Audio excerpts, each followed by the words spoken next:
main video. Okay, so this one is the okay. So what I was saying is the best way to access AFM CBE practice is by logging into your my ACCA portal. Under my qualification, you find a tab which says CBE practice platform. And if you click on that link, it will take you to this landing page. This is the landing page. It assumes that some material has been assigned to you. In this case, we have not assigned to you anything. So for you to navigate, then you self-assign. So how do you go about it? You come to the right catalog here, where they're saying you select subject of choice, which is Advanced Financial Management, and then ACCA Official Resources, and you are here for CBE practice. So you come to practice exams. So what you then have to do is, you can see as ACCA, we have populated 3 practice exams for you there. Practice exam 1, practice exam 2, practice exam 3. You have these practice exams. So what we'll be doing is, as the main port of call is, we want to start with this to equip you with CBE skills and to put you in a comfort zone so that you don't get surprised when you come to the actual exam. So this mimics, or it resembles, your actual exam in terms of computer-based functionalities. So you need to complete these. That's the first port of call. Complete these, but with your say, we are going to do exam practice 1. So if I click on exam practice 1, as I have done here, I click assign. What it does is it then assigns. So how do I then open it? I come to the left plane here where it's saying self-assigned material, meaning the material that I've assigned myself. And in this case, it's exam practice 1. It's saying resume because it was open, as you have noticed. It was assigned with your previous sittings, in other words, with your colleagues who sat for the same exam in the last semester. Okay, so after clicking and following the instructions therein, if you click next and it fails to click next, it's because you haven't scrolled to the end. It's important to scroll to the end so that it allows you to click next. So I click next here and it takes me through to question number 1. Why is that so? It's there are 3 questions. Section A is a 50-mark question, and section B is made up of 2 by 25-mark questions, and both sections are compulsory. Compulsory means you should do justice to both sections. Don't ignore another section if it is termed compulsory. Under normal circumstances, compulsory means if you fail that section, we don't offset by more marks you get in another section. Otherwise, it ceases to be compulsory. It becomes optional. So a quick snapshot of questions, you find it under Navigator tab. If you hit the Navigator button on the bottom right, you see that it populates all the questions. Question 1, not attempted. Question 2, unseen. Question 3, unseen. So it will tell you the status as you navigate it. So if you want to jump to question 2, you can as well use the Navigator button to jump to that particular question. So if I close this, what I'm now going to do is, because because all questions are compulsory, so it makes logical sense to start with question number 1 in sequence as you get through to question number 2 and question number 3. This is the brief, or what can we say, the contents for this particular question. It's like a table of contents to say this question comprises of, when we're doing paper-based, all these would be separate pages that will be open. Page number 1 contains this, page number 2 contains this, page number 3 contains this, and so forth. But now that, because it's computer-based, instead of having pages, we do have what we call exhibits. So basically, exhibits are pages, but in digital format. Now, so this these are the exhibits, which tells us what this company is all about, and the company is Washi Company. So how I want you to proceed in an ACCA exam is, what I want you to do is you first read the requirements tab. By reading the requirements tab,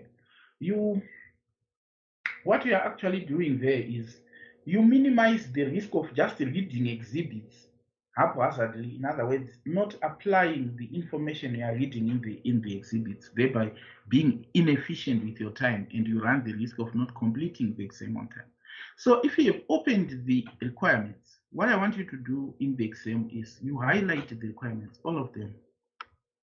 You seeing what I'm doing, guys? I'm highlighting up to here.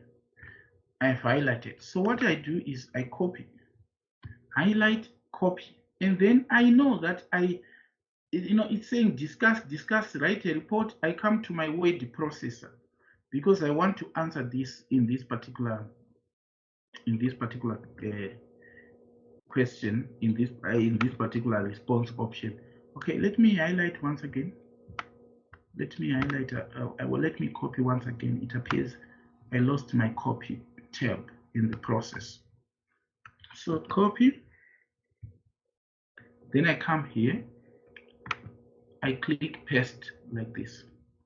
So have you noticed I've copied all the questions from the requirements tab, and I have pasted them on my word processor response option.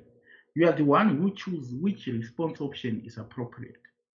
So like in this case, I now have my questions. It's saying discuss how investing in overseas projects may enable Washi Company to gain competitive advantage over its competitors who only invest in domestic projects. That's question number one. Question number two, discuss the advantages and drawbacks of exchange-traded contracts compared to over-the-counter options. That's number B. Number three, prepare a report to the board. Prepare a report for the board of directors of Washi Company, which estimates the expected amount in Japanese yen receivable under each hedging choice and the additional debt finance needed to fund the Aeron project for the preferred hedging choice. Number two, it is still part of the report. The report must estimate the net present value of Aeron project in Japanese yen based on the end of year one being the start of the project. Then number three is evaluate the preferred hedge choice, the debt finance needed, and whether Aeron project should be undertaken considering both financial and non-financial indicators. Then discuss validity of Chief Operating Officer's suggestions. So we are going to read through that. So you now have your requirements under your response option. Are you not seeing? You save yourself a lot of time because you need not to type the question again. You already have it like this. Please pay attention. This is the only video where I am explaining how we answer on the CBE format. So once I have explained this, the video will be available on our YouTube channel. You can play it over and over until this sinks. Let me now do the reading, and because I'm doing the reading, I expect you to do the listening. But when you come face to face, you have your laptops with you, and everyone would have this particular paper open. Washi Company. So you will read exhibit by exhibit.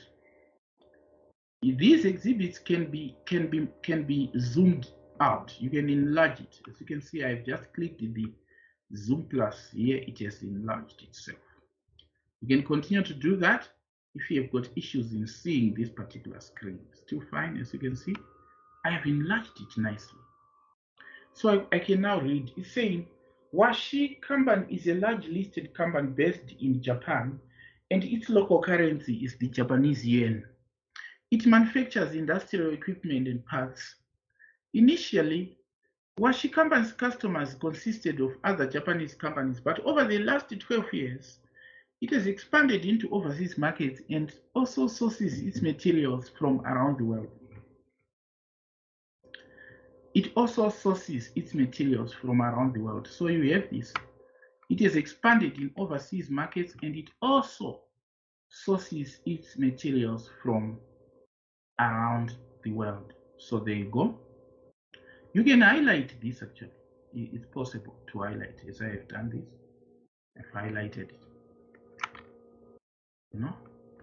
Then the company's board of directors believes that the strategy of overseas investments through subsidiary companies, branches, and joint ventures is directly led to the company's substantial increase in value in the past few years. So actually, we are being told that this approach of expanding in overseas projects is actually led to increase in company's value. So this is another benefit.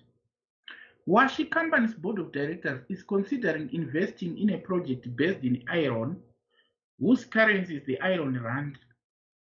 It believes that the project will be an important addition to the company's portfolio of investments because Washi Company does not currently have a significant presence in the part of the world where iron is located.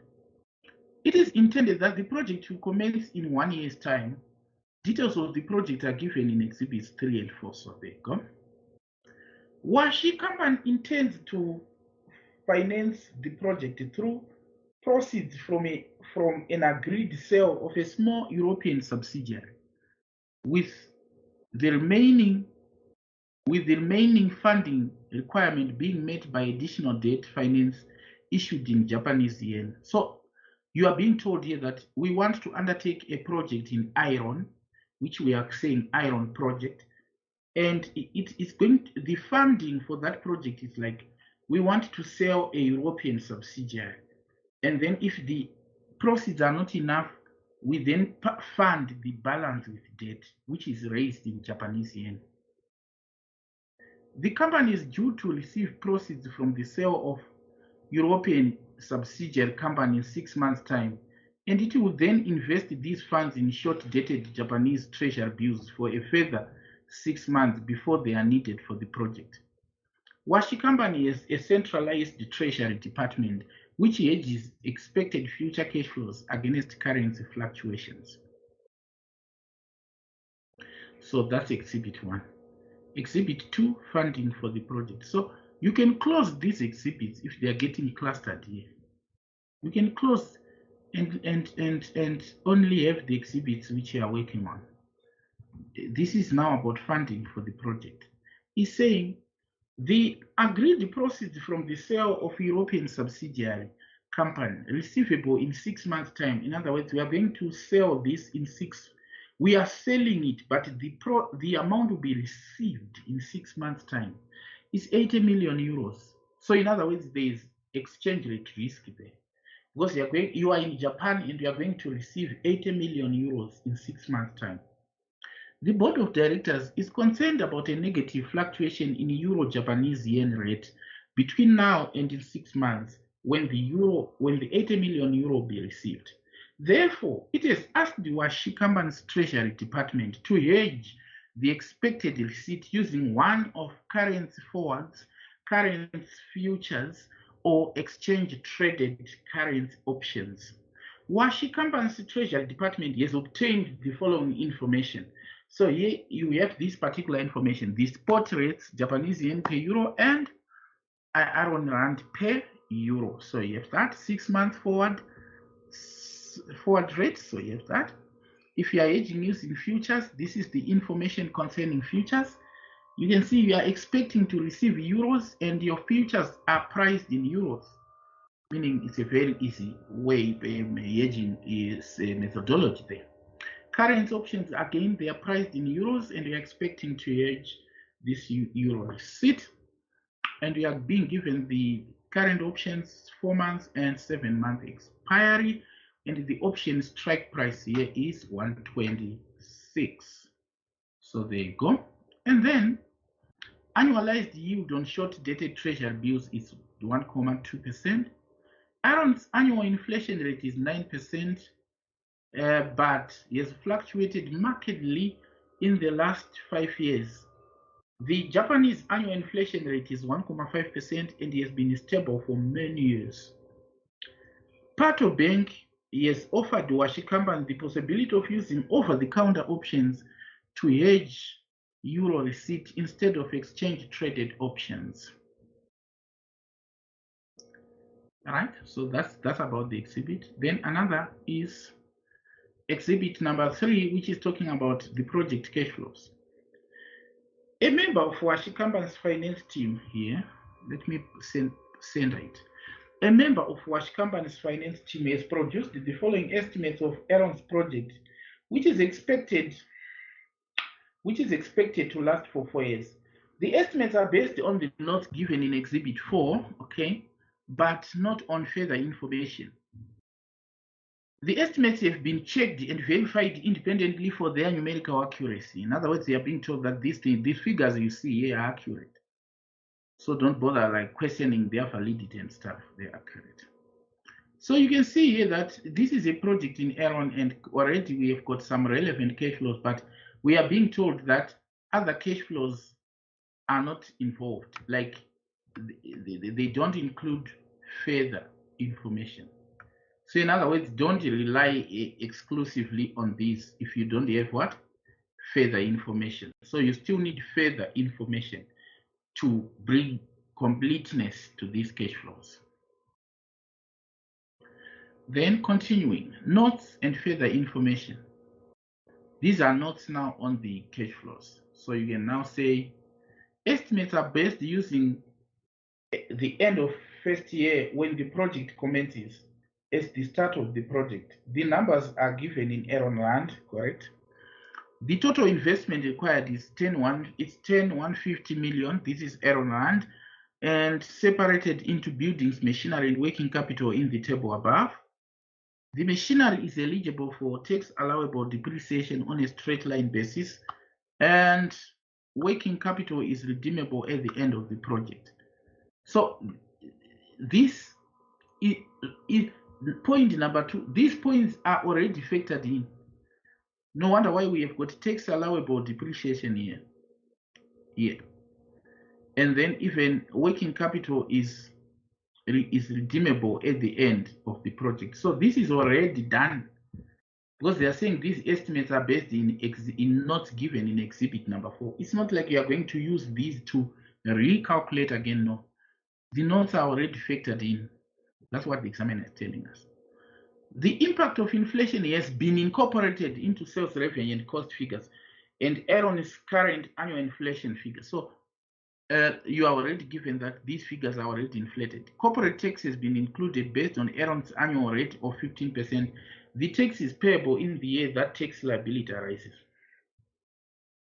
Now, we have got further information, and on further information, that's why we are told that actually these estimates, they don't include further information.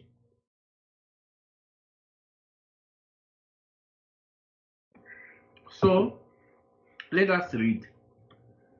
Undertaking the Aaron project will result in lost sales, meaning its opportunity cost. So we need to factor in opportunity cost. Undertaking the project will result in lost sales for Washi Company. These sales would have generated a pre-tax contribution of Japanese yen 110 million in the first year of the project, rising by the Japanese tax rate, rising by the Japanese rate of inflation from the years 2 to year 4. So you need to know what is Japanese rate of inflation. Actually, we have that rate in exhibit number 2, which is saying Japanese inflation is 1.5. So when they say this lost contribution will rise by Japanese inflation, they are simply saying it will rise by 1.5. The Aaron's project costs include components which are made in Japan by Washi Company and would be imported to the Aaron project. In other words, there are components that we assemble in Japan, but they will be used by the project in Aaron. The pre-inflation revenues generated from these components are as follows. So these are pre-inflation revenues. because they are made in Japan. So in other words, the revenue is in Japanese yen. So in Japanese yen millions, these are revenues before inflation. So what it means is when you are evaluating the project, you have to inflate these figures using Japanese inflation. So important. These revenues are expected to increase by Japanese inflation rate in years 2 to 4 of the project. So you're being told. So in other words, in year 1, there's nothing. But in year 2, going forward, it's going to increase. The contribution which Washi expects to earn from these components is 25% of revenue. So there you go. The Japanese annual corporate tax rate is 30%, and the tax is payable in the year that the liability arises. In other words, there's no need to pay tax 1 in arrears. A bilateral tax treaty exists between Japan and Iran, which permits offset of overseas tax against the Japanese tax liability, meaning this is double taxation agreement where if you pay tax in Iran, when you're evaluating the project in Japan, we offset the tax that you have already paid in Iran. Then Washi Company's finance department has estimated the cost of capital of 12% to be used as the discount rate for the project. So this one is straightforward. Next is Chief Operations Officer's suggestion. You know, I'm going through, this is exactly what you do when you are answering this particular question. Chief Operations Officer's suggestion. Washi Company's Chief Operations Officer has suggested that it would be more beneficial for the company to let its major subsidiary companies have their own individual treasury departments instead of having one centralized department for the whole company. So this is just the exhibit, it's done.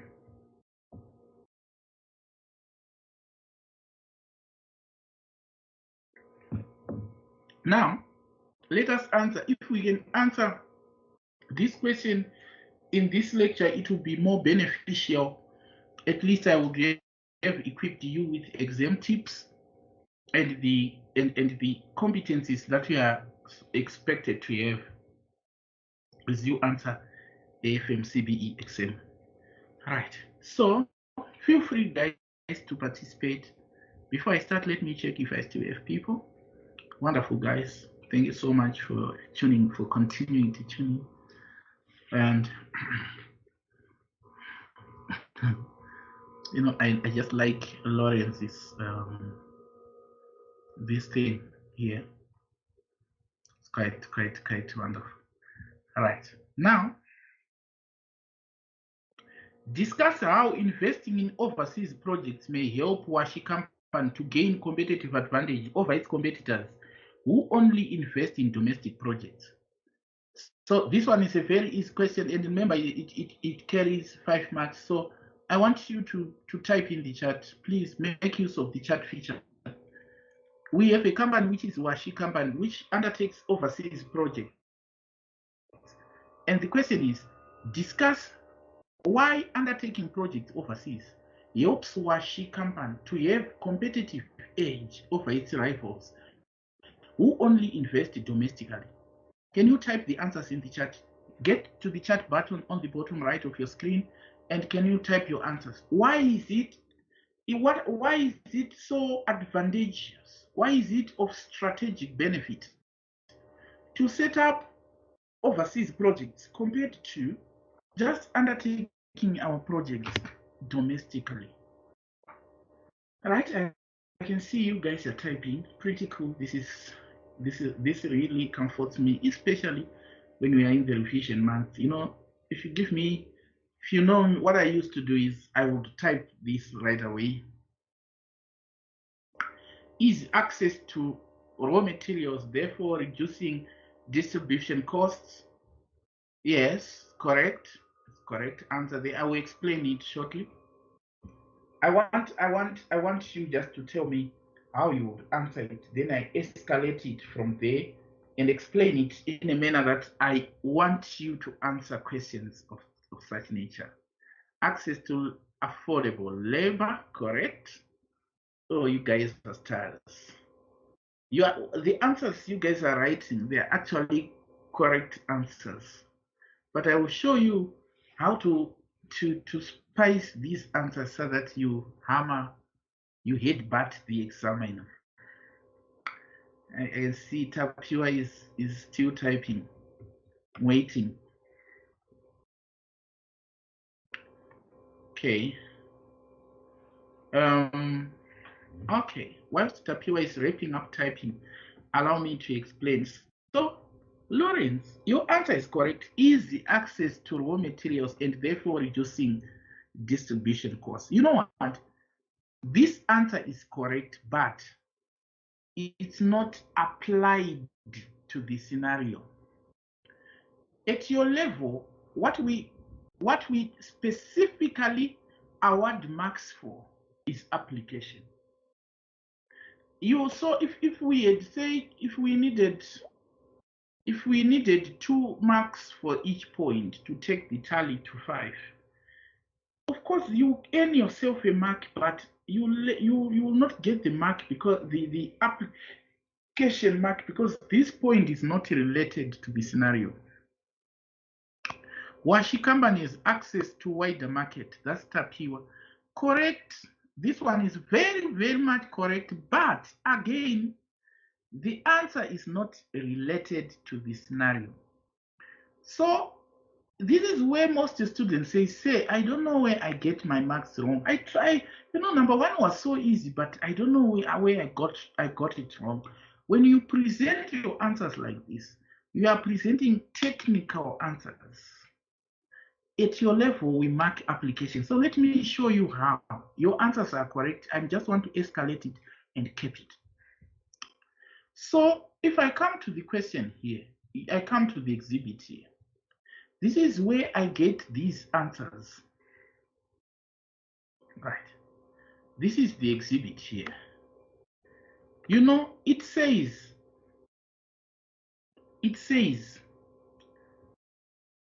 Washi has expanded into overseas markets and also sources its raw materials from around the world. This statement here, you should have it as part of your answer because we are discussing. When you are discussing, you need to have the possibility amongst you. When you write a point under a discursive part, ask yourself that if I was discussing with someone and that someone asks me and says who, what would be my judgment or my argument? If you haven't answered that part, you have not yet discussed. You have stated. Please get that point right. When you are discussing, it's simple. Consider yourself talking to someone from Washi company, advising them that, the strategic trajectory you guys are in is a remarkable one of expanding into overseas markets. Because A, B, C, D, which are the points I've written. But as you are relaying these points, desist from merely stating if the question says discuss. Discuss, yes, it's predicated or it connotes on you relating to the scenario. So in this particular question, you then say, since Washi company sources its materials from around the world, you need to copy this part. It's so important. It implies that by undertaking overseas projects, it is highly likely that Washi will be close to the sources of raw materials and thereby reducing distribution or transportation costs.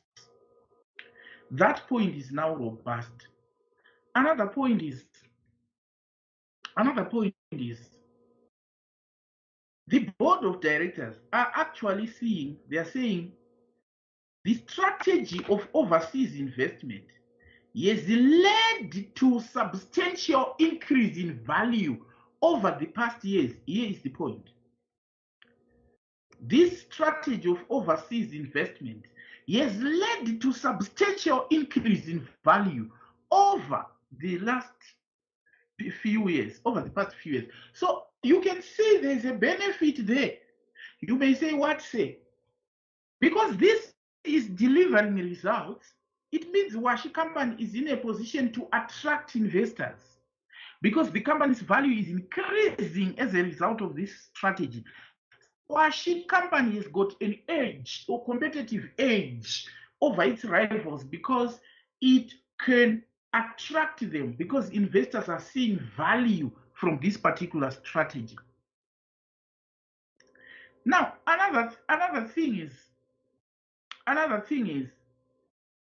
you know, Washi, as you can see, it needs foreign currency to invest. This particular Aaron project needs 10,150,000 Aaron rands, meaning this project actually needs foreign currency. So how then do we get foreign currency? One way of Washi getting foreign currency is by investing in these overseas projects. Washi is proposing to undertake a project in Aaron which requires foreign currency. One way of getting this foreign currency is by investing in overseas projects. All right, I want you to unmute and tell me that you have understood what I've just said. Are you not seeing, Tapiwa, that I am actually stating the same points you have written, but I am now discussing them? If you can tell me that you have heard you are now clear on the distinction, I'll be very happy. You can type noted, say. You can type noted, say, in the chat, or you can thumbs up sign, or okay, perfect. So it is as easy as that, but points need to carry marks by relating them to this scenario. Okay. Next question. So what you'll be doing is you'll be typing these questions in the. Oh, another thing that I want to show you is what I call exhibit or scene transitions. Are you not seeing that my response option is now behind this exhibit? If I want it to come to the front, it's easy. All I have to do is I put this on the top gray bar here. By if it has got this characteristic plus sign, if I hit it like this, it comes to the front. If I want this to come to the front, I just bring this to the gray, to this light gray area here. Hit there, it comes to the front. So you now know that. Now continuing with questions. Another question is discuss the advantages and drawbacks of exchange traded options compared with over-the-counter options. So what you need to understand when you're answering a question of this nature is make sure you have read it and understood it. The question is saying drawbacks and advantages of exchange traded options compared with over-the-counter options. So you can have it say a table as a table, or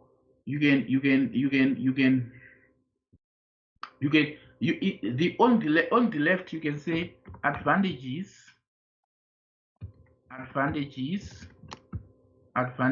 of exchange traded options compared to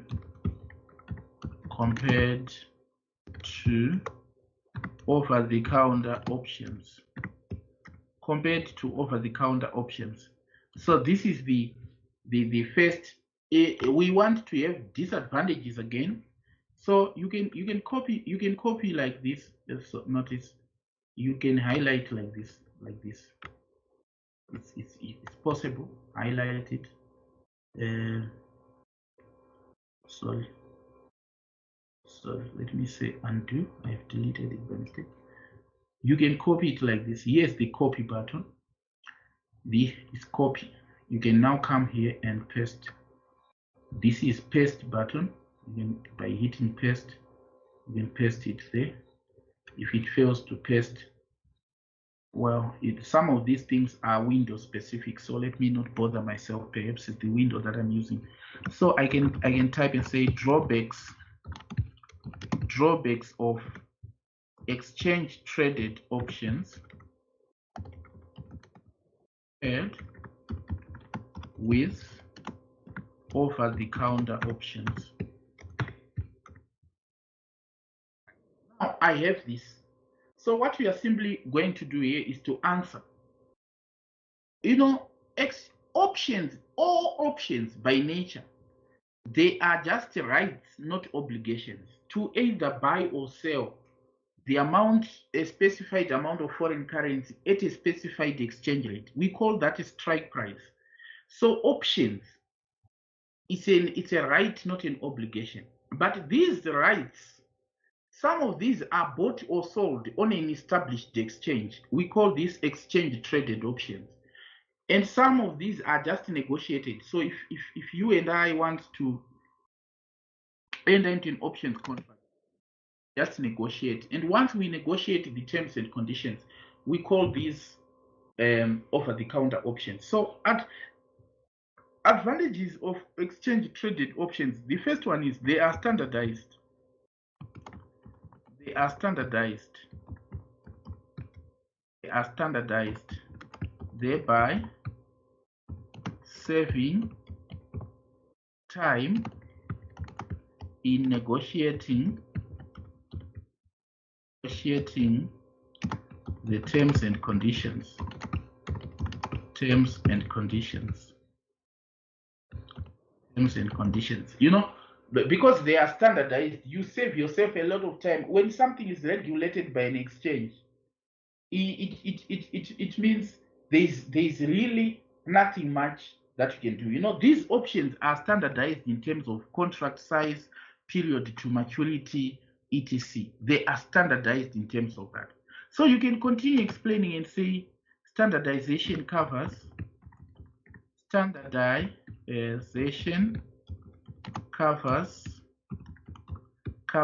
contract size,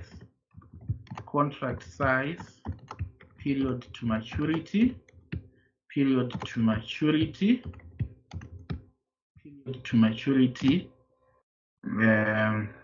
right.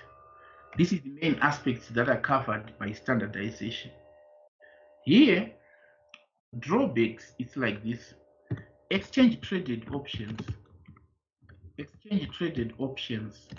require a non-refundable premium to be paid. A non-refundable premium.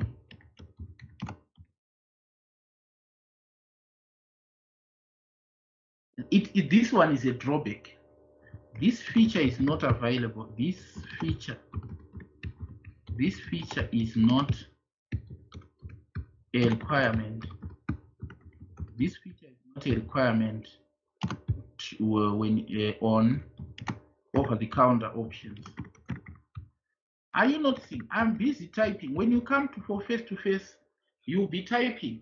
So I will be sharing my huge screen where everyone will be looking at that and typing, because I want to teach you speed as well.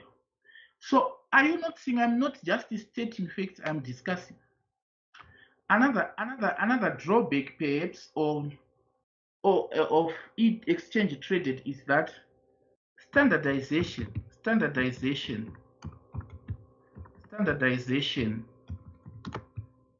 implies that the terms and conditions may not be customized to the firm's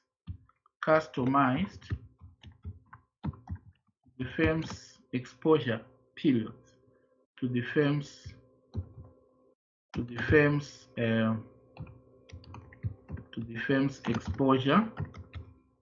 exposure period. Like, notice, I don't want you just to write this point and then ignore as if you don't know the question itself. Here is the question. Washi is intending to receive money in 6 months' time, meaning exposure period is for 6 months. But if you come to these exchange traded options here, these are exchange traded options. You can see here that we have got 4-month options and 7-month options. So there is no 6-month option. So clearly, this now tells you that because they are standardized, they may not suit the firm's requirements. Then you discuss by saying, for example, please always try to relate to the case. For example, the firm has access 4 months and 7-month option contracts, yet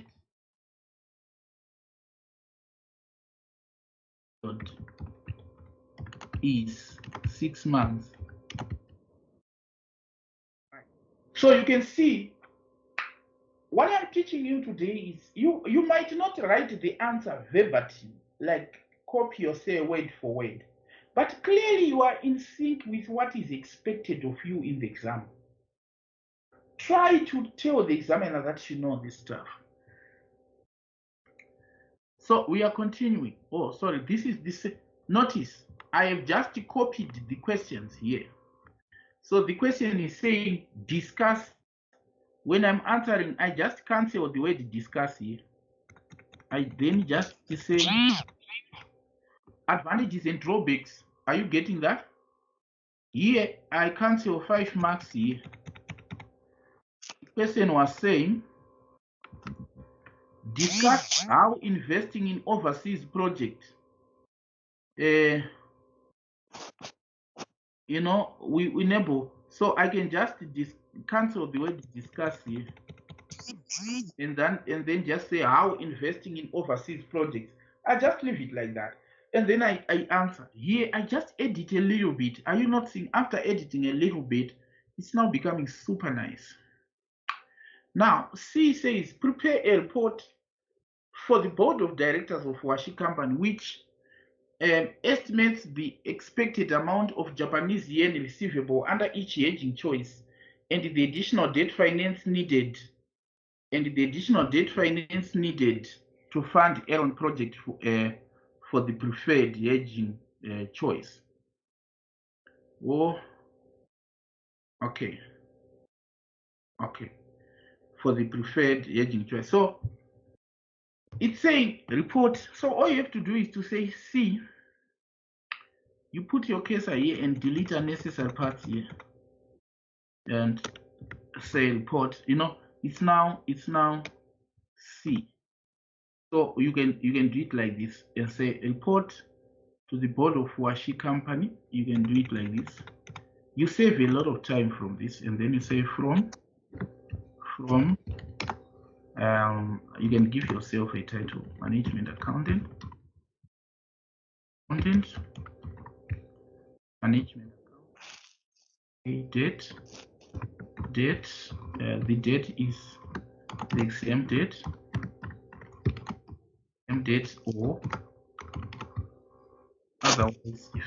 otherwise if specified. If the examiner gives you a different date from the exam date, you use the one which the examiner is specified, and then you say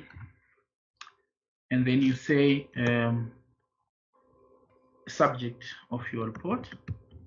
This whole report, as we have noticed, is about Aaron project. It's all about Aaron project. It's all about Aaron project. Now, as you know, whenever you write a report, it's important to put a brief introduction to that particular report. To say introduction, then you say the introduction is not something so spectacular. Introduction must just cover these questions. What the report is about. It's about estimating the Japanese yen receivable under each hedging choice and the additional debt finance required, and then estimate. So what I encourage you to do normally is to do it like this. because the report covers this, you say this report, it's a matter of saying, because you have introduction is a matter of saying this report, you then join this nicely. This report estimates, notice how it's fitting. Notice how it's fitting. This report, oh sorry. This report estimates the expected amount of Japanese yen receivable under hedging choice and the additional debt finance required. Are you not seeing this is the first part of the report? And then you say also you can just after putting a full stop here, you can say also, comma, you then bring this you then bring this here. Net present value, you just say also net present value. Net present value of the Aaron project in Japanese yen is estimated, is calculated. And then you say lastly, this is now the last part of the report. You get that? Then you say the report concludes. The report concludes with what is the report concluding on? You bring it again here.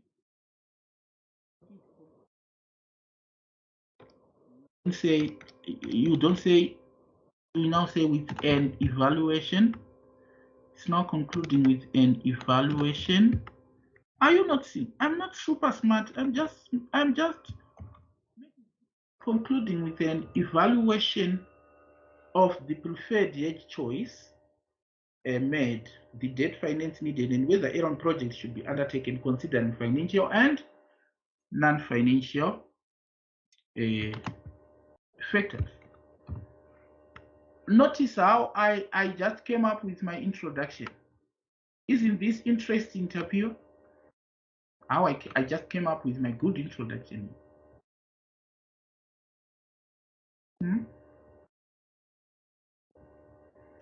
Okay. Then I delete this part. So you can see here, this is now my introduction.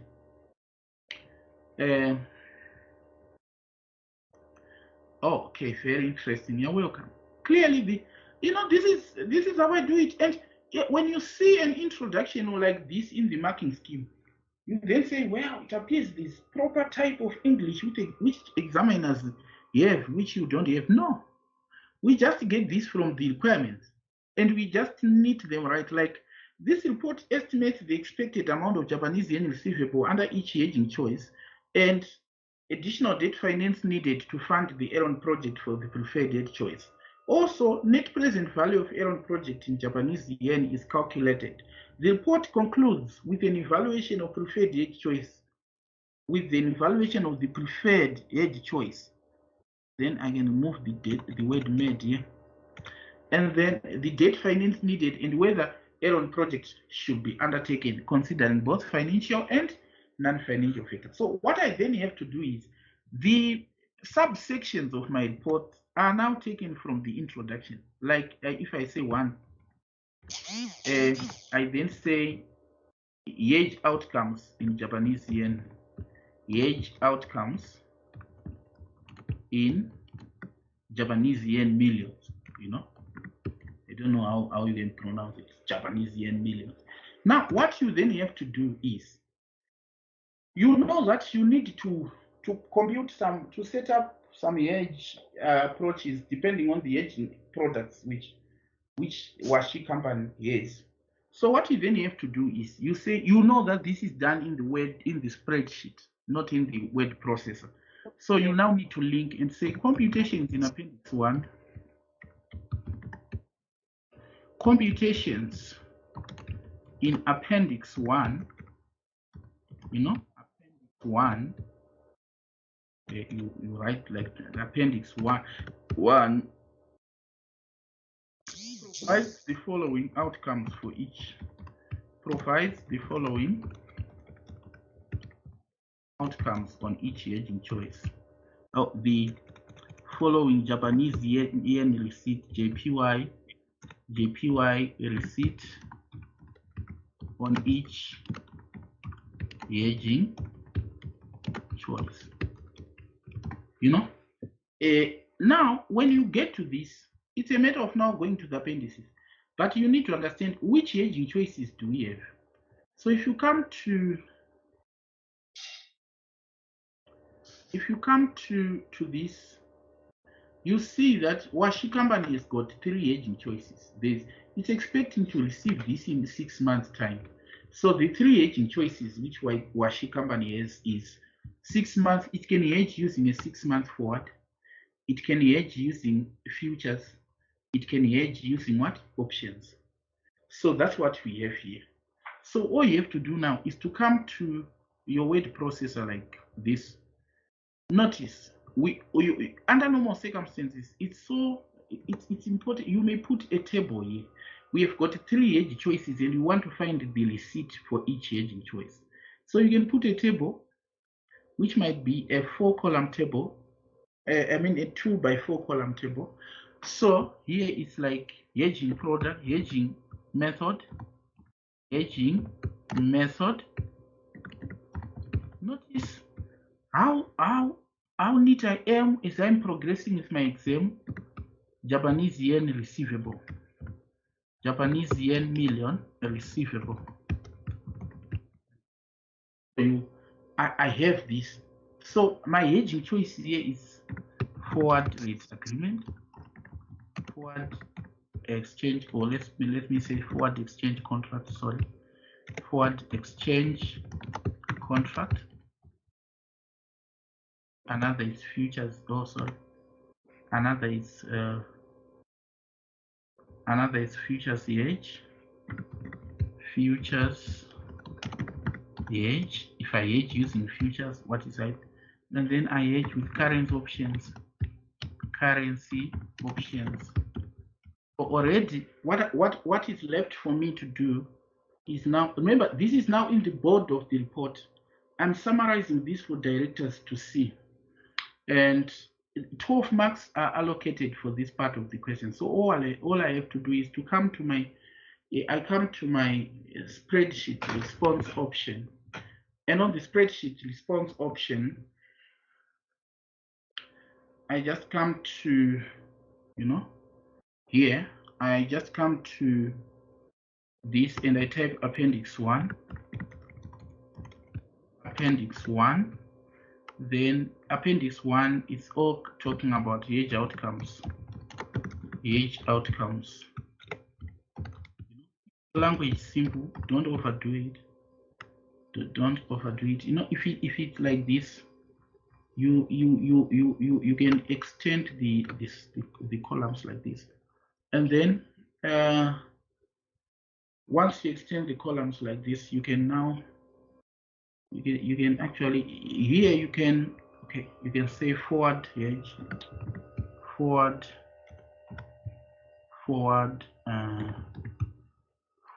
hedge. Oh, sorry, should be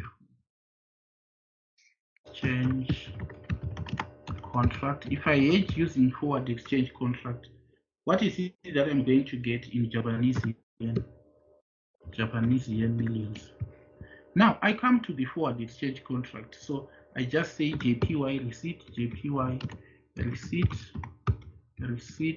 from forward equals. Now here is the forward rate agreement. I want you to tell me which rate do we use. You are expecting to receive 80 million euros, and the forward rate is 125.3 to 128.6. Which one do we use? Do we use 125.3 or we use 128.6? I want you to tell me.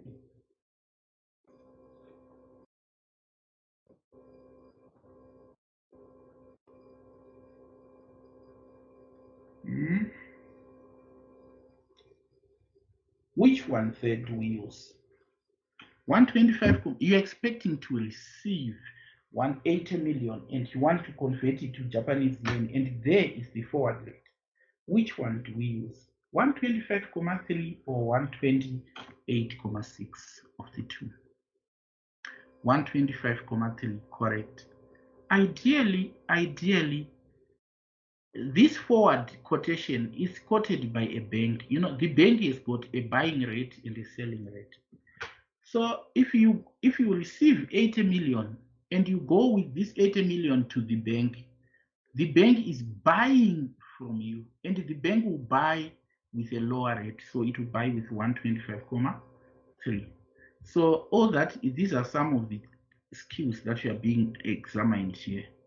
So it's a matter of saying 80 million times 125,3, just like this.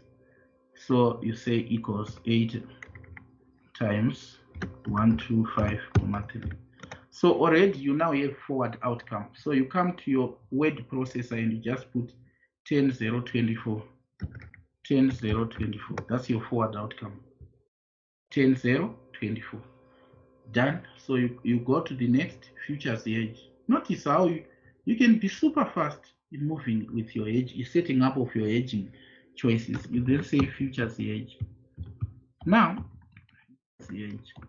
If you are hedging a futures receipt, if you are hedging a foreign currency receipt using futures, what you simply do is you need to decide, do I buy or sell futures contracts? That is a very important question. Because you are going to sell these euros when you receive them, that is the position you take. You go to the sell side, in other words, you go short. So you see the firm sells. By sales, they're saying, or goes short. That's what it means. Goes short on. You need to know which futures contracts do you go short on. You are receiving this money in 6 months' time. So clearly you don't hedge with 4-month futures, because these would already have expired whilst you are yet to receive. So the only futures contract that you can hedge with is the 7-month futures. So you say the firm goes short on 7-month futures contracts now. Goes short on 7-month futures contracts now. That's what you do. You go short on 7-month futures contracts. Now you can continue to extend, it's still fine. Remember, there's nothing that affects you if you ensure that the examiner can see through. So what you do is, after knowing that you go short on 7-month futures, you then say basis. You know, futures simply means you are saying, I want to hedge with futures. So you are saying this is the exchange rate I will use, 125,2. But remember, the exchange rate on the futures, which is called the futures price, it is at the end of 7 months, and you are going to receive in 6 months. So what it means is, you might not get 125,2. It might be different. And because the futures price the closing futures price, meaning futures price in 6 months' time, may be different from this, you are exposed to what we call an expired basis. So what you then have to do is to calculate that basis. Basis is simply the difference between spot price. Remember, by price we mean exchange rate. So you say spot price.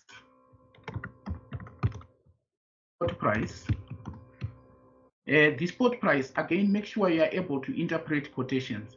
If they say spot it's 129,2 to 132,4, it means the spot is 129,2. So what you have here is spot price.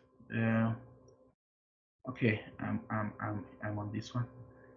129,2. That's your spot price here.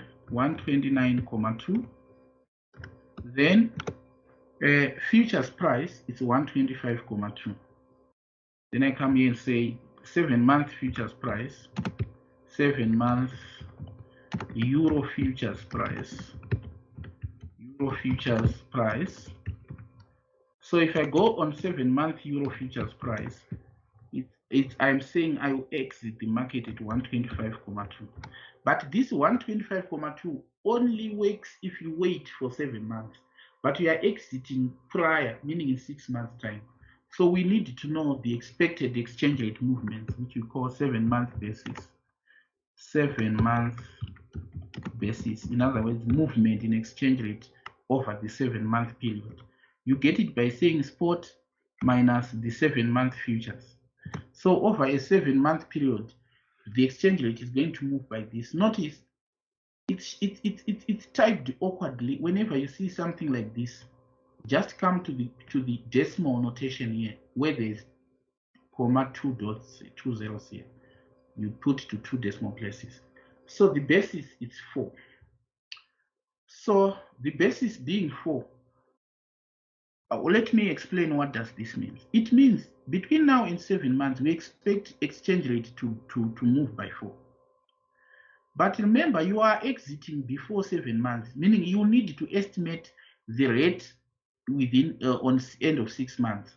So you can estimate using linear interpolation or time apportionment to say if today's rate is 129.2 and futures price is 125.2, this is after 7 months. What is likely to be the rate after 6 months? So if you take the 6-month portion of the 4 and subtract it from 129.2, you get expected closing futures price.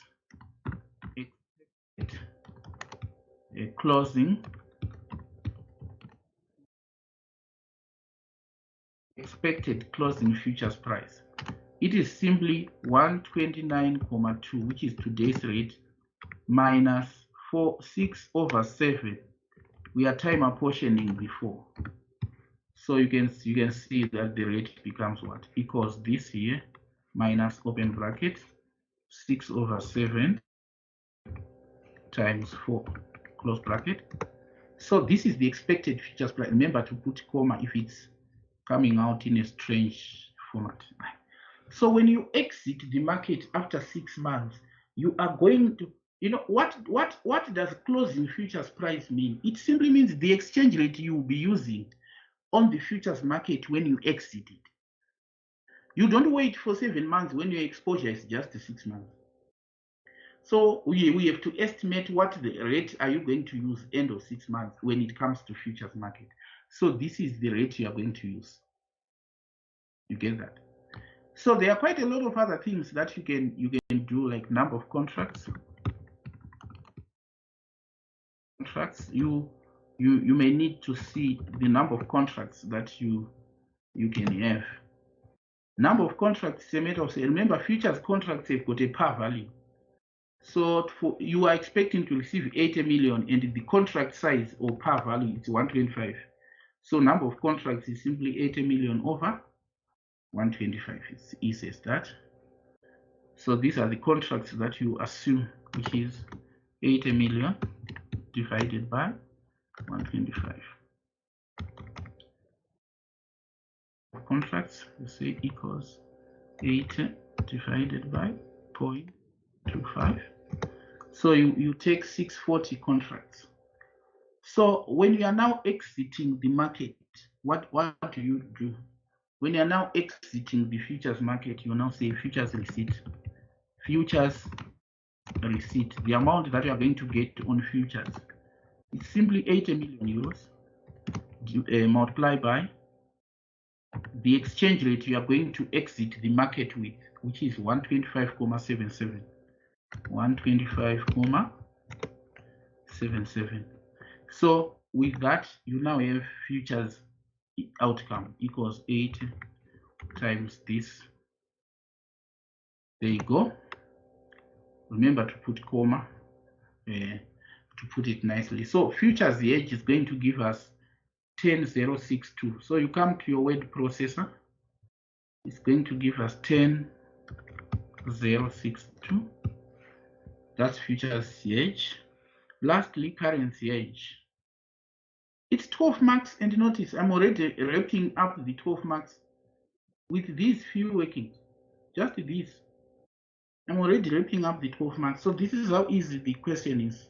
But fear of the unknown, it's what normally you students grapple with. Yet the questions will be very, very easy. So options hedge. options hedge. I always tell you this. I always tell you this. When you are hedging using options, it's not even a trade smash. What you do is you ask yourself, I am expecting to receive 80 million euros. So it means when I receive these 80 million euros, what do I do with them? I sell them. So I need to secure the right to sell. Let me repeat. I'm expecting to receive 80 million in 6 months' time. So when I receive them, what do I do with the euros? I sell them.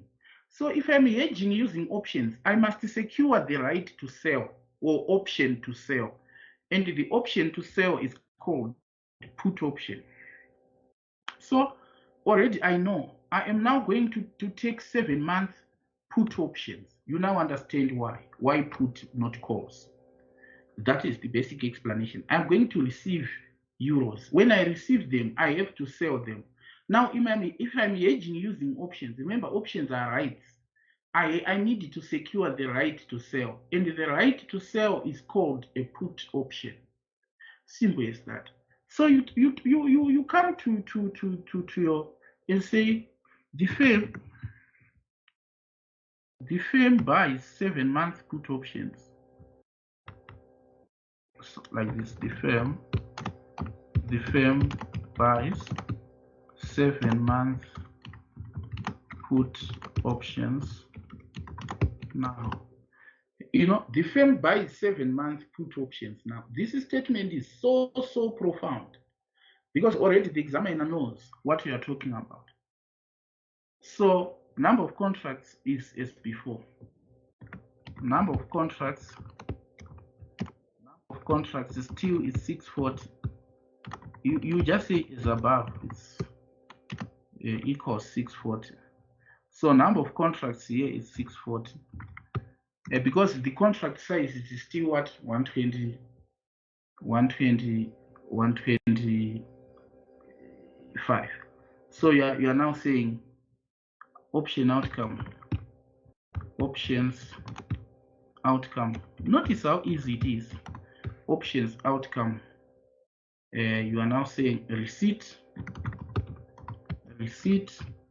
Now the receipt on the option is 80 million. Remember, you're expecting to receive 80 million, and the option strike price is 126. So this is the exchange rate you are going to use, 126. So you're now saying 80 million times 126. So you say equals 80 times 126. So you have 10,080, and then you remember when it comes to exchange traded options, I said you pay premium. So you then say less premium, because the premium is non-refundable. It is paid. The premium is paid per each euro. So if you come here, you see these small amounts here are called premiums. And the examiner tells you that the premium quotation is Japanese yen per each euro. Japanese yen per each euro. So you have 80 million euros, and the 7 month put is 3,8. So the premium then becomes 80 million. You can simply say 640 contracts times 125,000 times 3,8. This is which is as good as just say equals minus 80 times 3,8. This is the premium. So the net outcome on the option, net outcome is, you say, equals this plus. I'm saying plus because premium is negative. If I subtract a negative number, it will add. So it's 9776. I come here and put 9776 here. 9776. And the question said, which one is preferable hedging method of these? Which one is preferable? which one is preferable?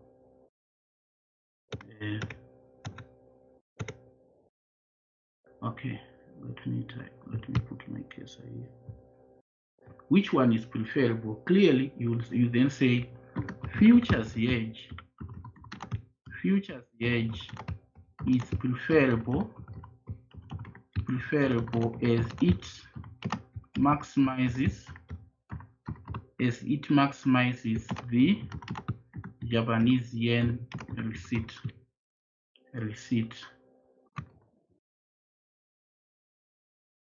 So you notice in the question we are being told that once we receive the money, we are going to invest the money in. I read something like that here. It's saying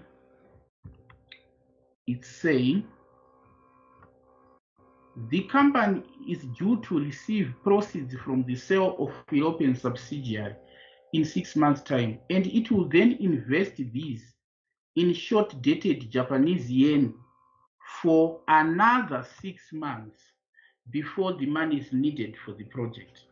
So you then say, you are still in the appendix, you say futures hedge is preferable. Futures hedge is preferable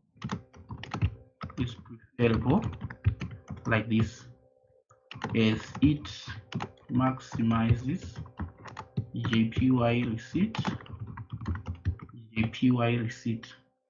Now then you say the funds will be invested and accumulate to. So it will accumulate to how much? You need to know. It will accumulate to how much? Because we are investing, so we are saying we are going to take futures receipt, which is 10,062. This is what we are going to invest for 6 months, and it will accumulate to, you say 10,062 times. They are going to invest it in short-dated Japanese bonds or Japanese treasury bills. That's what they are saying, Japanese treasury bills. So we need to know what is the Japanese treasury bill rate. This is annualized treasury bill rate on Japanese. It's 1.2% here. So this is annual, meaning this is per annum, but we want to invest just for 6 months. So what it means, it will accumulate to this plus times, then you say 1 plus 0,012 times 6/12, because it's just for 6 months. So it will accumulate to what? To accumulate to, so then you say balance after 6 months. Balance after 6 months, it becomes what?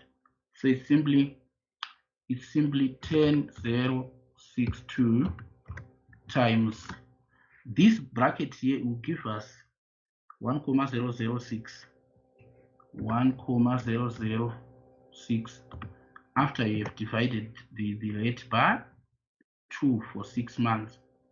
So after the funds are invested, there will be this much.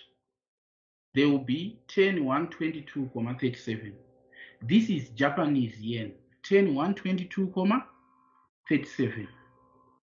Now we want to, the question then says the balance will be financed by debt. So what we then have to know is what is the balance. So if you come here to the Aaron project needs 10,150, but these are now Aaron rands. These are not Japanese yen. These are not Japanese yen. These are Aaron rands. So what we need to do is, for us to know how much Japanese yen debt will be required, we need to convert this 10,150 into Japanese yen, so that we compare with this balance in Japanese yen to know the date which is required. But for us to do that, we need to first come up with exchange rate. Allow me to just have a glass of water. Just a sec.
Okay, sorry guys, I am back.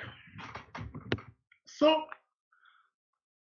as a recap, I was saying the iron project requires 150 million iron rands. But our investment in Japanese yen, after we have deposited the receipt, it will be 122 Japanese yen. This is Japanese yen. So if they say the balance is to be funded using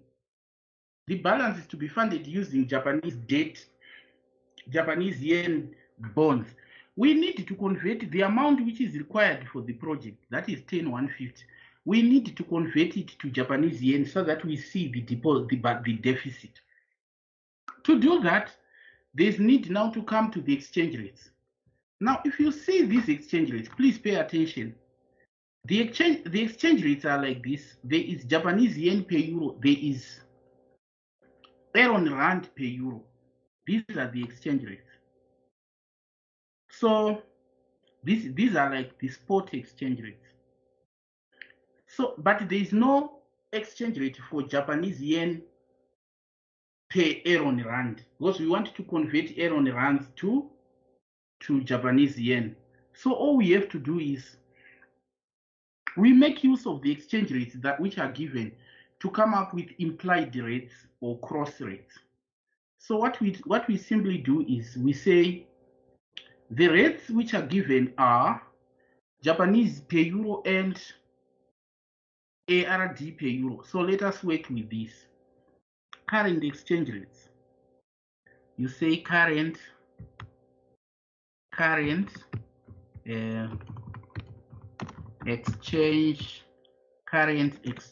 rates. Please make sure you play this video over and over, because we will not do this paper again. Current exchange rate. So the current exchange rate that we are given is Japanese yen per euro and iron rand per euro. So it will be like we are given JPY over euro, and we are also given ARD over euro. So we can use these rates to find Japanese yen per ARD, meaning we want the answer which will be like Japanese yen over ARD.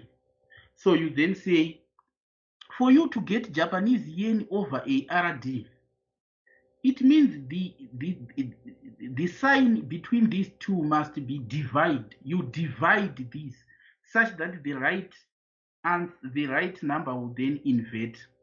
So you then say Japanese yen over ARD. You want to play with these exchange rates so that the final answer is Japanese yen over ARD. How do you play with this? You say equals Japanese yen over euro divided by, you divide that by ARD over euro.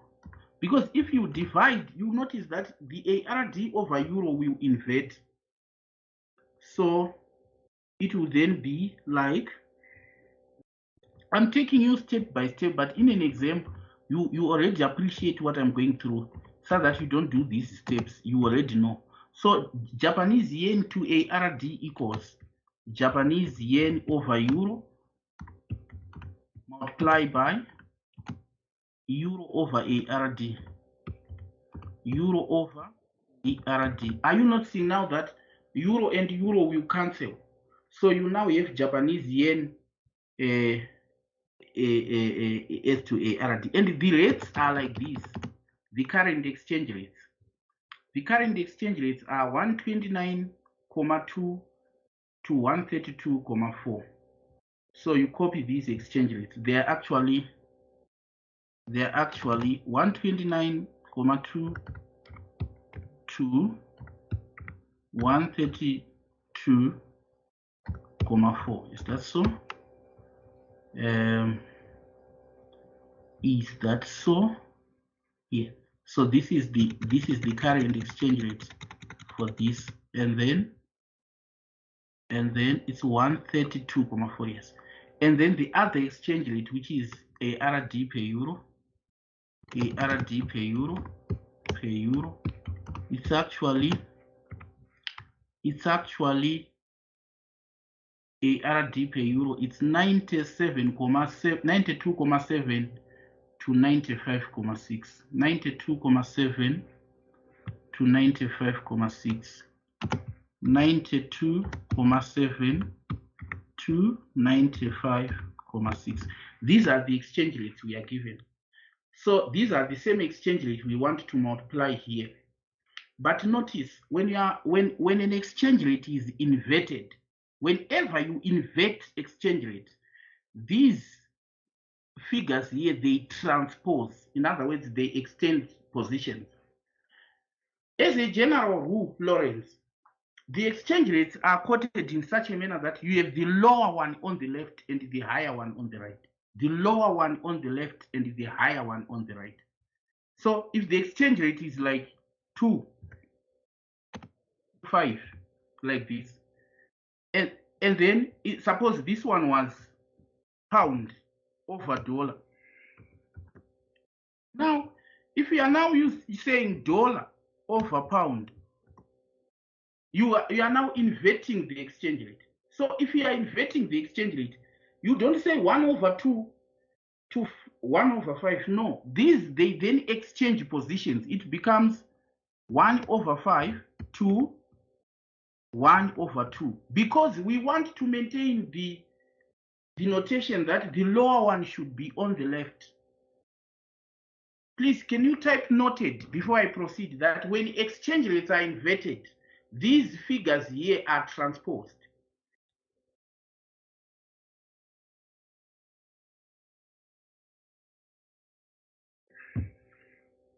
Can you type noted in the chat? Because without that, it won't actually come out right on this question.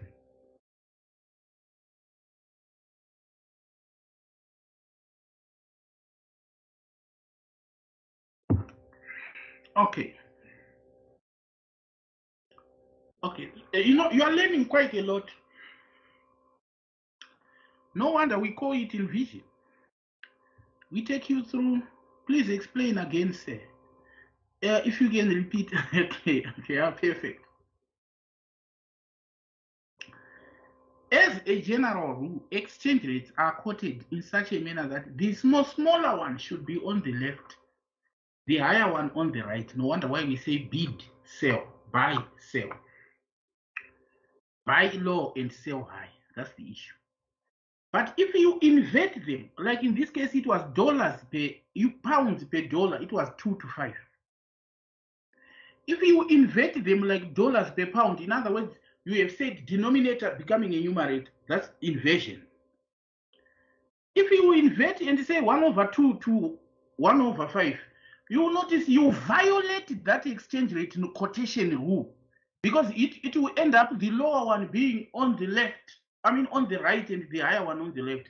If you say 1/2 and 1/5 there. So whenever we invert the figures, they transpose. On the right, it's now 1/5, and on the left, it's now 1/2. Can you confirm that? So that we maintain the fact that the lower one should be on the left, like 1/5 is lower than 1/2. Confirm whether you got that.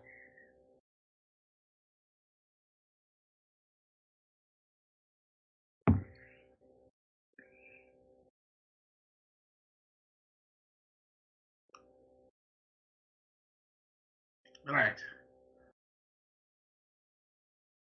Okay, I'm getting confirmations here, which is pretty cool. Confirmed. Okay, fine. With that, we now, I just wanted I brought this up because this rate here, it was ARD per euro, but when we multiplied it, it's now euro over ARD. So you now appreciate that this rate is going to be inverted, meaning the 95.6 becomes 1 over 95.6. 92.7 becomes 1 over on the right. They transpose because they are inverted. So you are now saying here equals. So this is now your rate equals JPY per euro. These JPY per euro, we take them as they are because they were not inverted. 129.2. But remember, you are multiplying by euro over ARD. This rate, it's now inverted. So you are now saying multiply by 1 over, because they are now inverted. 95.6. 95.6. Then you say 2. Then you say 132.4 multiplied by, here, this one on the right is now multiplying. These ones you have transposed like this. It's now multiplying by 1 over 92.7. 92.7. Just notice that these ones, they swapped the positions because they were inverted here. Here, it's an inversion. So can you do the multiplication? So you can now say equals. You can now put the other rate here to say equals 129.2 multiplied by, or just say divide 95.6, 95.6, enter. And then the other one, you just simply say 2. The other one becomes 132.4 divided by 92.7. 92.7, enter. Oh, sorry, I left the equal sign here. Equal sign. Right. So this one, I'm deleting the explanations here. I need these figures. Make sure you just make use of the decimal here. These rates now, are now Japanese yen per ARD. These rates are now Japanese yen per ARD. You can actually, just for having fun, you can say ARD per Japanese yen, meaning you can equally invert these rates. So if you invert this rate, this one comes to the left, this one goes to the right, because you have inverted. It was JPY per ARD, it's now JPY. It's now ARD over JPY. So here it becomes 1 over 1,43. There it becomes 1 over 1,35. It's a general rule that when you invert the swap positions, and you remember, I just did it for emphasis sake. Notice these are the same exchange rates, but this is now current exchange rate. Why are we looking for current exchange rate? We want to convert rand to dollars, but this is current. But remember, the investment is to be made 1 year from now. So you then say exchange rate 1 year from now. Exchange rate 1 year from now, because we want to invest 1 year from now. So you use purchasing power parity. Parity. Why purchasing power parity? Because you are given inflation rate in Japan and inflation rate in Aaron. So Aaron inflation rate is 9%. Japan inflation rate is 1.5%. So if you want to find the exchange rate 1 year from now, that's the reason you are given these inflation rates. Using purchasing power parity, remember these are Aaron rands, and when you are paying, when you are investing, you invest at a higher rate. In other words, when you are investing, we are going to invest at talk to me on this one. When you are investing, meaning you want to pay to acquire Aaron rands at this exchange rate, you use which one? You use 0.7 or 0.74 when you are investing.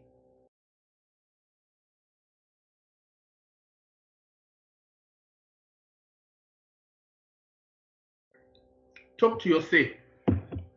Let me repeat the question. You want to buy Aaron rands and the exchange rate is 0.7 to 0.74 Aaron rands per dollar. Which one do you use if you want to pay for your investment? Do you use the rate 0.7 or 0.74?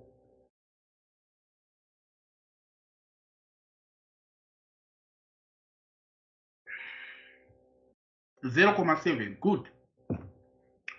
You use 0.7 because when you are paying, you use the rate which ensures that you pay more. So if you use purchasing power parity, exchange rate 1 year from now, it's 0.7 times.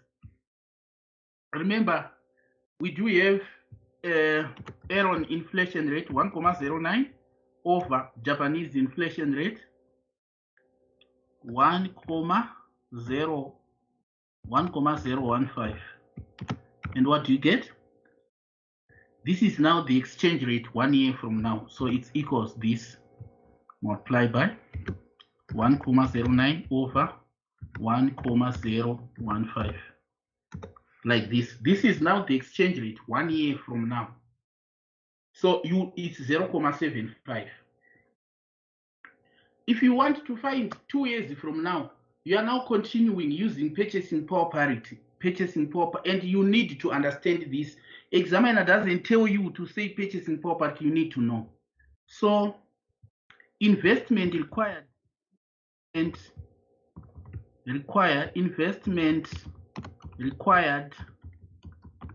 in Japanese yen.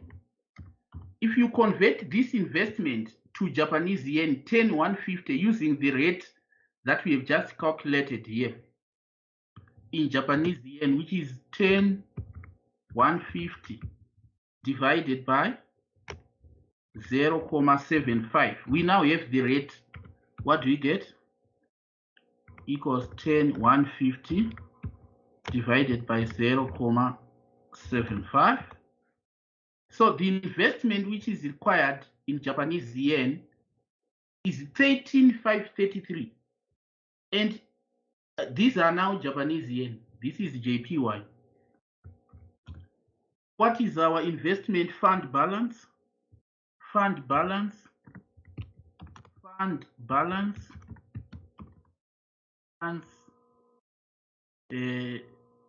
Fund balance from futures receipt. Futures receipt. Our fund balance from futures receipt, we have calculated it already and we found it to be equals 10,122. This is Japanese yen again, JPY. So we now have additional debt finance required. I took some time here because I wanted to just explain some points, especially issue of cross rates. So they are saying the balance will be funded by debt. So you're now saying additional debt finance. Additional debt finance required. Additional debt finance required. What do you have here? You now say equals this minus this. So additional debt finance required is 3,410.96. This is Japanese yen. Japanese yen. 3,410.96. So this was what the question wanted. It just said calculate additional debt financing required. So you can come to your word processor here and say, we say the funds. You can now proceed that you can say the funds after being invested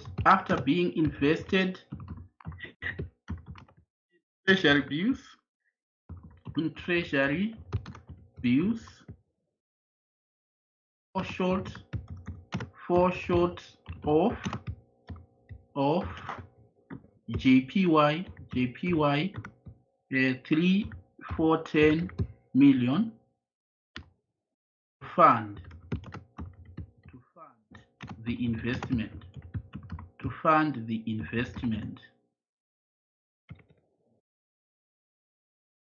Will now be met. This will then be borrowed in Japanese yen. You get that? You can if it's in bold, you type until the end, then you just adjust once to remove the bold thing. Just adjust once, but let it not stop you from continuing typing. 12 marks. You now have your 12 marks. Because that's exactly what the question said. And notice already you have 5 marks plus 5 marks plus 12. It's already 22. 22. So you can score marks quite a lot. Oh, so I'm seeing are these messages? Or someone took a screenshot. Oh, well, perfect. Okay. So the question actually said, estimate the expected amount of Japanese yen under each hedging choice and the additional debt finance needed to fund the Aaron project for the preferred hedge choice. So it was saying, and the additional debt finance. So you now understand we have answered it in full, incorporating even the additional debt finance that is required to fund. Now, question number 2 said, estimate the net present value of Aaron project in Japanese yen based on the end of year 1 being the start of the project. Now, because the exhibit is not on Excel, and as you shall notice, this exhibit here, this exhibit in your actual exam, this exhibit will be on Excel, so that it's a matter of copying it and pasting it rather than reproducing it. So what I want you to do, please pay attention, is to do this second part of the report and the third part and send me the answer on WhatsApp. But for me to help you, remember this is a project in foreign currency. This is a project in foreign currency. There's a lot of things to explain there. So what I want you to do is, I am going to send a video, my video, on how you evaluate a project in foreign currency, including the purchasing power parity, interest rate parity, and how you determine exchange rate for this particular project. Because you can see here that these cash flows are in euro rands. They need to be converted to Japanese yen. But are you given the exchange rate? Lawrence, these ones are in Japanese, are in euro rands. You are evaluating the project from Japan. You need to convert these cash flows to Japanese yen. But you can see you are not given the exchange rate. How then do you get the exchange rates for year 1, for year 2, for year 3, for year 4? You use purchasing power parity. So purchasing power parity, it will be like a continuation of what we were doing here. Exactly what we did. Remember, already we now have, this is the exchange rate at the start, which is our year 0. Remember, they are saying year 0 is 1 year from now. So this will be the exchange rate at the start. So all you have to do is to say forecast exchange rates. I want you to do it on your own, so I'm just giving you tips. Forecast exchange rates, because without these, you won't evaluate this project. How do you go about it? Use PPP. So all you have to do is you say year 0, year like this. You do it as a separate working. Year 0, 1, 2, 3, 4. Already Japanese yen euro rand exchange rate. So it's JPY slash let me see, it's actually euro rand JPY exchange rate. Sorry, it's ARD slash JPY exchange rate.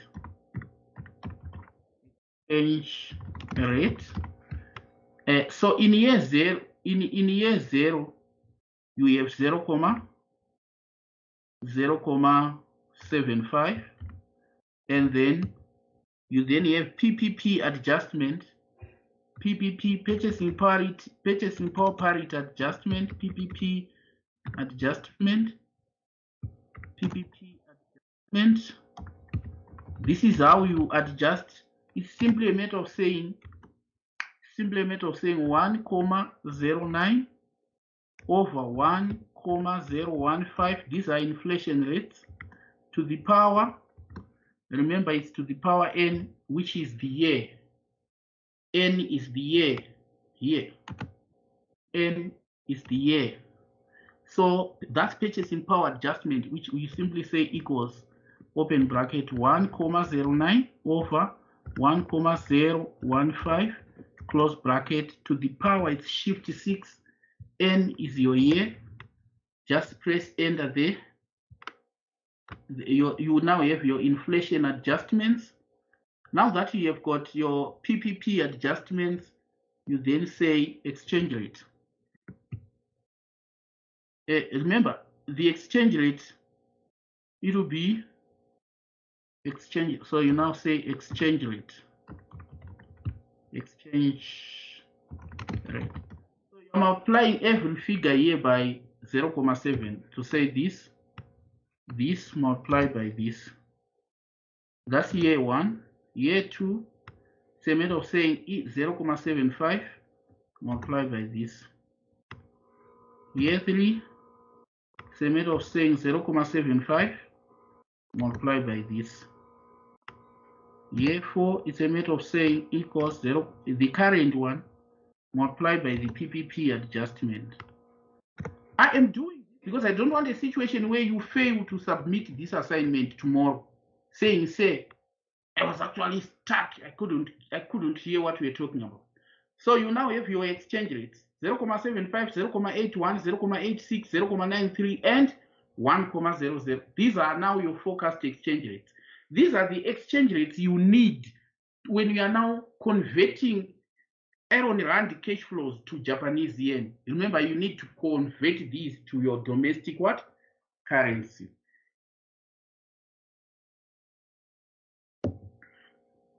All right. What else do I have to say? Okay, I was saying all these concepts, I have them in my YouTube video, which I'm going to send now. And make sure you play this video before you finish that part of the question. The last two parts of question 1 is what I'm of question C, sorry, is what I'm taking you through. So notice I do have my playlists, my YouTube channel name is Colin Mpaxi. As you can see, everything I have it on YouTube. But the danger is, if I say just take anything, you run the risk of taking some which was expired already, which no longer have the robust, relevant, up-to-date content like what I'm saying here. Okay, so allow me to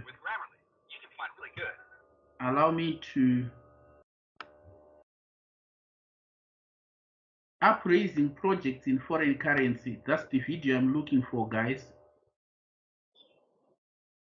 Appraising projects in foreign currency.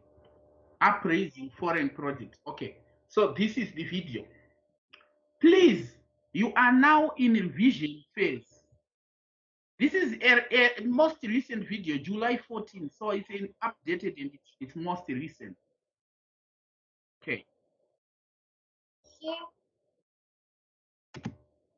video that I'm now going to send here. Okay. It's what? AFM. Right.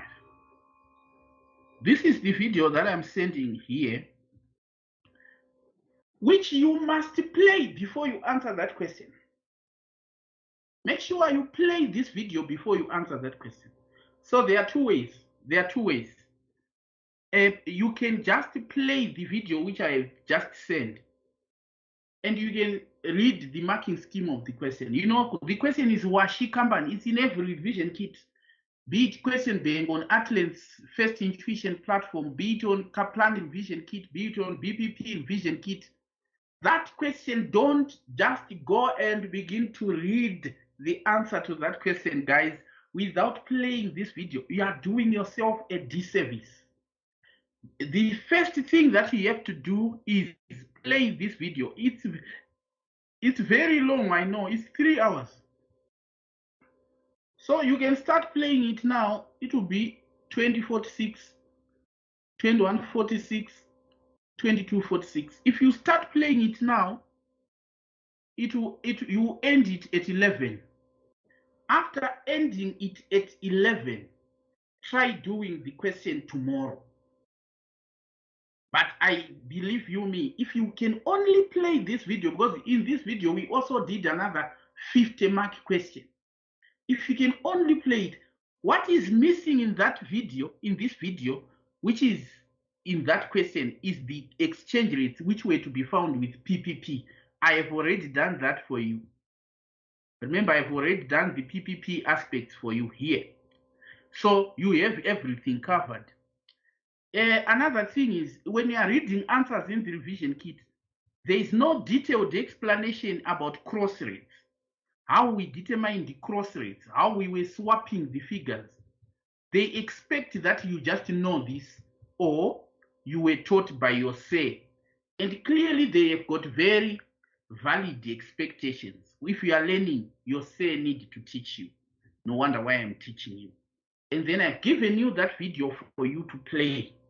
Once you are done playing that video, try answering that particular question and see what you come up with, and then open the revision kits for marking.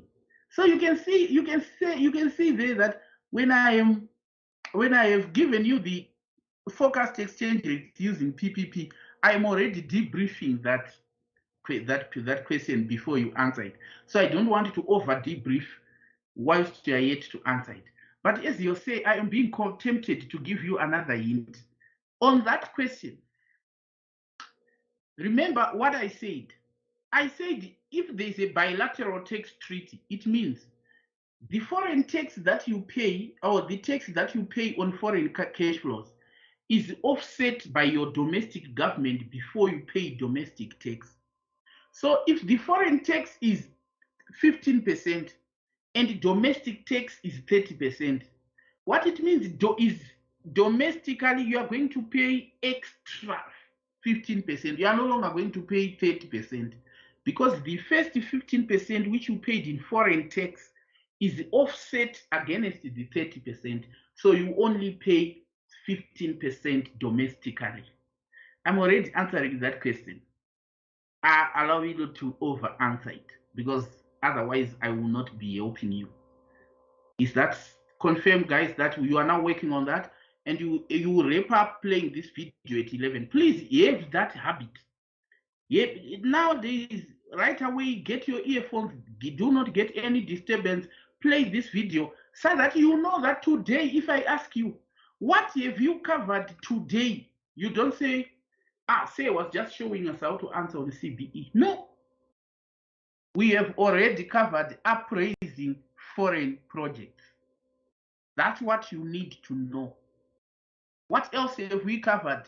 Hedging foreign currency receipt using futures, using forwards, using options. It's already done.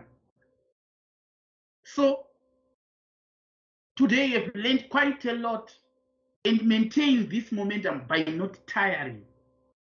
Can you confirm to yourself before I call it quits? To say noted, we are going to work on that. Please confirm to yourself before I call it quits. Okay. Okay, I can see I've got a lot of listening ears here. Quite a lot of listening ears here. The concept that I was going to say there, I am the same tutor in that video. It's not like it's someone's video, it's my video. When you see me sending a video, it's like if I'm to explain the same concept there in the next 30 minutes, I will be rushing through and you will not even get anything. Like the issue of cross rates, quite a lot of things there. They are equally covered in that video, so please get started. If you can only promise me it will take you through to 11.